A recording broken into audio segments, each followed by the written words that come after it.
এনসিপির দুইজন যারা বৈষম্য ছাত্র আন্দোলন করেছে এখনো তাদের দুইজন উপদেষ্টা ভিতরে আছেন। আপনারা কি করেন ওখানে বসে? আপনারা কি করেন?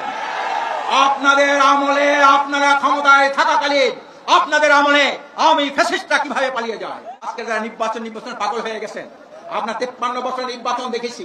53 বছরের মধ্যে দেশকে আপনারা তলাহীন ঝুড়িতে পরিণত করেছেন। এই নির্বাচন স্লোগান আর দেবেন না। সংগ্রামী ভাই আমার, কালকে যখন যমুনার সামনে দেশপ্রেমিক ফেসিবাদ বিরোধী ভাইরা যখন একত্রিত হলেন, বিশ্বাস চরমায় ছিলেন তখন বগুড়া থেকে উনি রাত 1টার সময় বললেন যে যেখানে আছে, যে অবস্থা আছে সবাই আপনার সেখানে সংহতি জানাবেন, সবাই সেখানে উপস্থিত হবেন। আজকে আমি স্টেজে বসে 4বার উনি রিং দিয়েছেন। উনি দুইজন উপদেষ্টার সাথে কথা বলেছেন।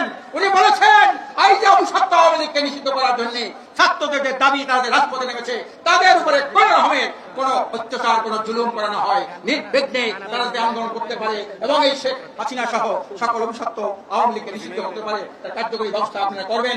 যদি আপনারা না করেন, দেশে একটা অঘটন, চরমভাবে অঘটন করে যাবে। হাসিনা যেভাবে পালিয়েছে, হাসিনাকে যারা আশ্রয় প্রশ্রয় দিয়েছে, তাদের একেই পরিণত হবে। আপনি একজন আইকনিক লিডার, একজন গ্লোবাল আইকনিক লিডার।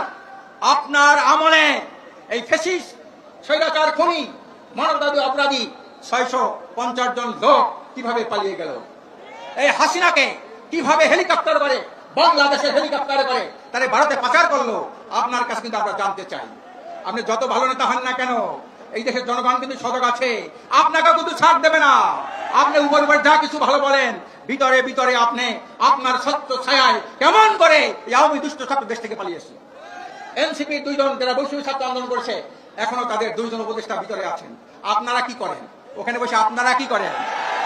আপনাদের আমলে, আপনারা ক্ষমতায় থাকাকালীন আপনাদের আমলে আওয়ামী ফ্যাসিস্টরা কিভাবে পালিয়ে যায়। এখনো প্রত্যেকটা মন্ত্রণালয়ে, প্রত্যেকটা সেক্টরে আওয়ামী ফ্যাসিস্টরা ঘাপটি মেরে বসে আছে। আজকের এই ঘাপটি মেরে আওয়ামী ফ্যাসিস্টরা বসে থাকলে কখনোই নির্বাচন সুস্থ হবে না।